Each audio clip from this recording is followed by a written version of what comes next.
Hi friends, Island Homesteader here.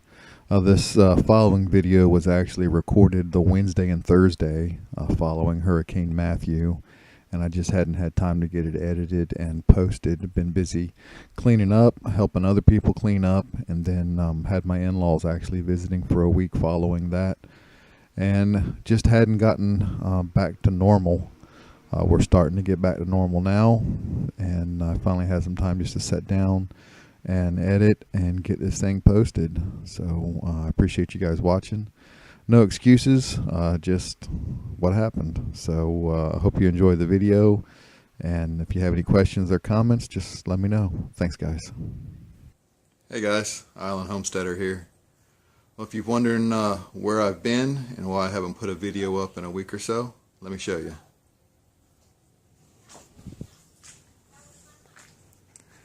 This is the backyard at my old house after Hurricane Matthew. That 1,000-gallon tank used to sit right there. Let's see. It's the garage, running some water in it to clean it out. Luckily, we got over here before the storm hit and got everything up off the floor pretty much, and everything up off of these bottom shelves. What you see sitting there now, I've put there since I came over to clean up. So it's not as bad as it could have been. It was about 25 3/4 inches deep in here. Here, let me show you. This water line right here was Tropical Storm Hermine there several weeks ago. And this water line right there is Hurricane Matthew. So 10 inches about 4 weeks ago, almost 26 inches this week. It's left a bigger mess out here in the driveway than I think I've probably ever seen. All this dead grass and debris and whatever. It's a mess over here in the corner.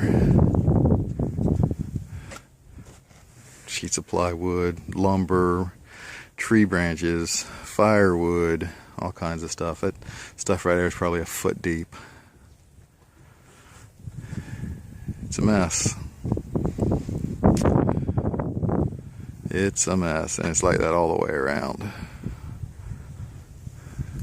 Hatteras Island. I don't know if you guys have heard anything in the news, but Hatteras Island got hammered in this storm. All last week, I'm sure most of you have been watching it all last week. They were calling for it to make a turn and not hit the East Coast. And then Friday, the storm hit us Sunday morning.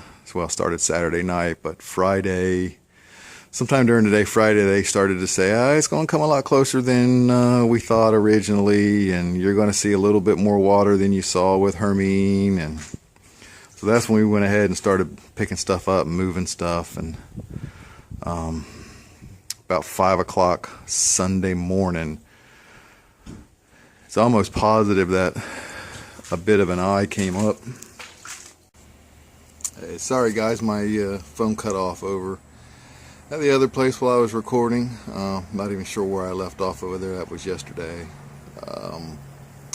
Anyway, the island's a mess. This storm was a lot worse than most anybody thought it was going to be, or kind of what they were predicting for us. Not that we were caught by surprise this time, but it was just a little more than what they were saying. The southern part of the island down in the village, there's just devastation down there. There's people down there that have lost everything. Houses that have never had water in them before have water in them. It looks really bad down there. There's still water standing in places.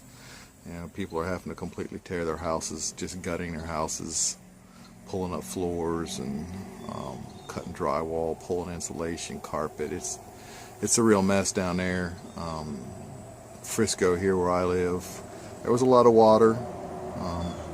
Not quite as bad as down there, but it's going to take a while. It's going to be a rebuilding process.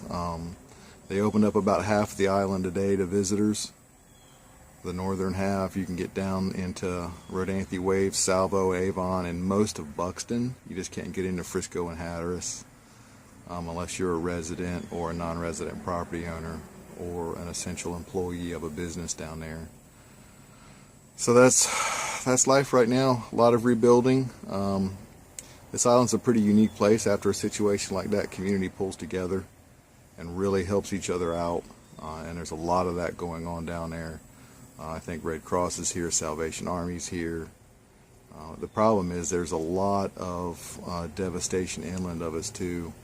A lot of river flooding and stuff in there, and that's still going on even now. Today's Thursday, following the storm on Sunday, so a lot of flooding and stuff still going on inland, and some of that water is still going to come our way once these rivers crest and start coming back down.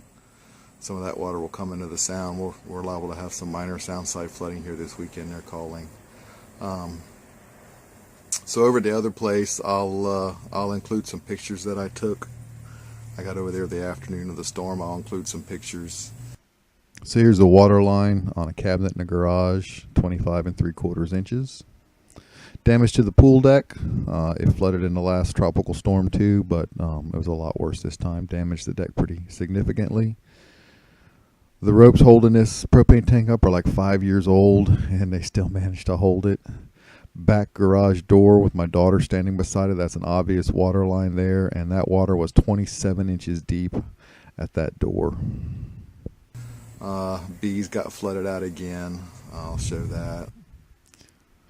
All 4 hives got flooded. The littlest hive is the one that got flooded completely in Hermine, and you can see it was about an inch there from being flooded out again. 37 inches of water in the bee yard. I got a video of them actually on the 2 days later on Tuesday morning. I was over there trying to salvage a couple of things before I went to Hatteras and did what I could down there, and went into the bee yard, and there was bees flying everywhere. So like I said, this is 2 days after the storm, and you can see these bees were busy getting at it. That littlest hive there, there wasn't as much activity around that hive as there was the other hives, and they actually ended up several days later leaving that hive, abandoning it. So I have taken that hive apart. But the other 3 seem to be doing good. There's still activity going in and out every day. Still, because of my health problems, I haven't been able to get in them yet. I'm hoping maybe in a week or so those restrictions will be lifted and I'll be able to get into those hives and look. But I just left the tops vented like that. That's what some beekeepers in Louisiana recommended to me, and they were like that during the storm. This is the way the hives were secured during the storm. You can see I put them up on cinder blocks on the stands, vented those tops, and then weighted them down in place. That way, if the hives flooded, the bees would be able to get out the top, and it also gave them good ventilation. So at least the hives seem to be alive. I'm not sure how healthy they are. I'll just leave them for a while and let them try to clean themselves out. But they seem to be okay, I guess. I don't know. We'll see, but I'll include that in there. Over here, it's still a cleaning up process over here. Everything that was out in the backyard we put up here on the deck that we could anyway. Of course, the rain gutter grow system, we couldn't pick that up, but just picking stuff up, putting stuff back. You see, that's still salt water standing. It's starting to stink. That's what happens a few days after these things start to stink. And back here on this concrete where I'm at now, water here was at least 2 foot deep, at least, maybe a little bit more. And you can see this is where the cucumbers were and where the rain gutter grow system was, and it's all over here, all tangled all up and just a mess. I'll just get in here and pull the clips off of this PVC trellis, and then we'll get the boards out. The rain gutter grow system that was here is over there in the neighbor's yard. So I'll do the same thing. I'll get the PVC off of it, and then all I gotta do is just pick the boards up. So that's what we're looking at. It's just a matter of cleaning up now. My wife called me a little while ago and said that one of the high school girls that we've known all her life wants to get a crew of some of her friends together and come over to the other house and help clean that driveway up this afternoon after school. So if that happens, I'll record that and include it in here, and if not, you'll never know anything about it. All right, I'm gonna plant a few things. I've got that tray of fall veggies I picked up before the storm, and they're looking pretty ragged, so I got to get some things planted. Try to clean up a little bit. I can't carry much of this stuff because of my weight restrictions, or lifting restrictions. But anyway, we're still here, trying to get back to normal, and I'll get back to doing normal videos, devotion videos, and on my normal schedule there as soon as I can. I appreciate you guys for sticking around and watching, going through this journey with me. We're doing what we can. Thanks for watching, guys. God bless.